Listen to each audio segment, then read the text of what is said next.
Cha, ake sikhulume le ndaba. Asikhulume le ndaba. eSouth Africa kuhlele kuthiwa ayinamali South Africa. Kodwa nakho namhlanje elamasimba leli India leli angane India noma iKhalajini nalabo gogo baka ANC. Bathi ubani loya u600 million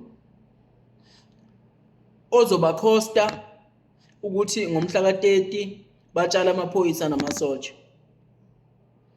Ngoba eSouth Africa kuhlele kuthiwa inamali makumele isiza abantu.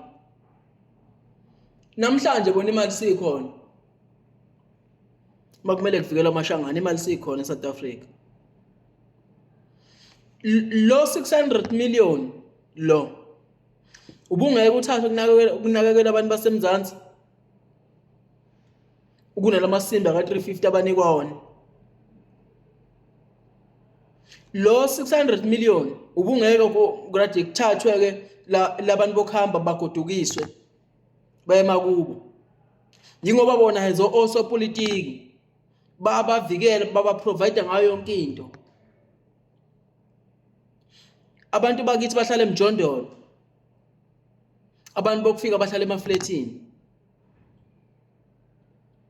Sibheke ephi nale South Africa yethu bafowethu.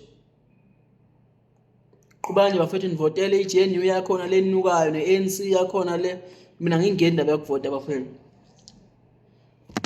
Ezweni thina esingaziyo ukuthi sibaleke ngani abantu ababalekile ama foreigners ngoba behla ngawo.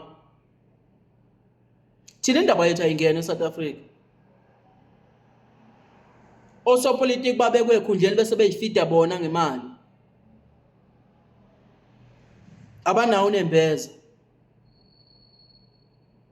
Kuze kuzotshala amaphoyisa nje atshalwa ngalipha akugodukiswa ngani lezi zinja lezi zemakubo. Wangagodukiswa lemgodo ihamba.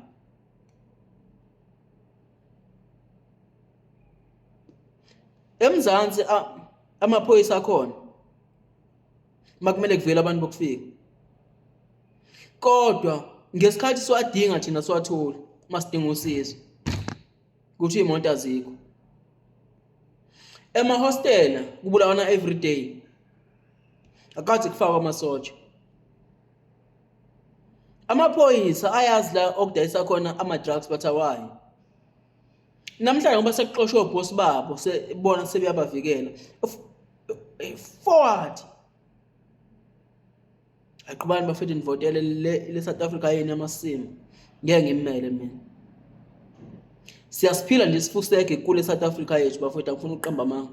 Siyawaphila amasimba nosopolitiki bethu abanukayo.